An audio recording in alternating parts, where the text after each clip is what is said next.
Testing, testing. Okay. So now I'm going to show you how to do enlargements, but using a slider to control the scale factor. So the first thing we'll do is put a slider on the screen, and we're going to change it so it goes from -5 to +5 with an increment of 1. Okay, so we always have an integer scale factor. It makes it easier to see the patterns. Now we're going to create our polygon. Keep it fairly simple. And we're going to measure a side length on there, AE, and we're going to insert a point to act as our center of enlargement. Now I zoom out using Control and minus, and I'm now going to do the enlargement using this tool here. So we'll look at the instructions, select the object to enlarge, then the center point, and enter the factor. But instead of entering the factor, I'm going to enter A, the value of my slider.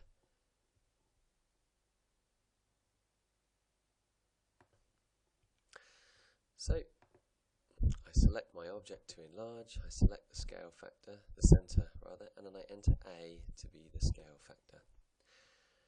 Notice how it doesn't seem to have done anything, but you can see that A' is now on top of point A and D' is on top of point D. In fact, the image is exactly on top of the object. Look what happens as we change the scale factor. You might want to zoom out using Control and minus, or perhaps this tool here to move the screen around. And we can play around with different scale factors. Notice we have to use the move tool here to change the slider.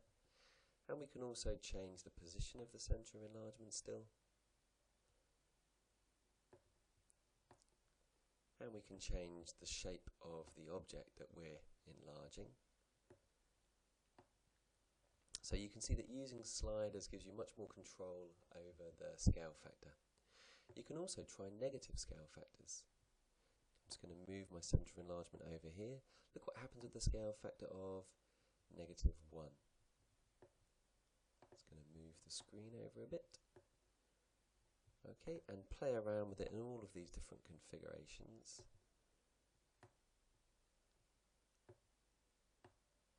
Okay, it's quite fun. Look what happens with the scale factor of -2. Scale factor of 0.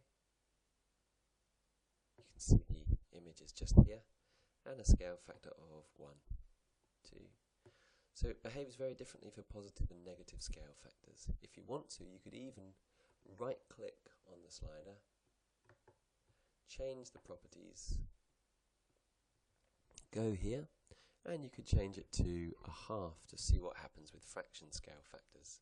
This is quite interesting. So let's now move to a scale factor of 1/2.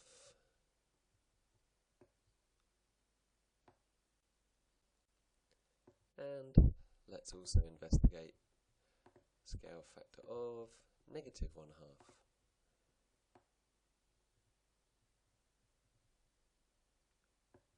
Okay, I'll leave it to you to play around. Don't forget to look at the corresponding lengths.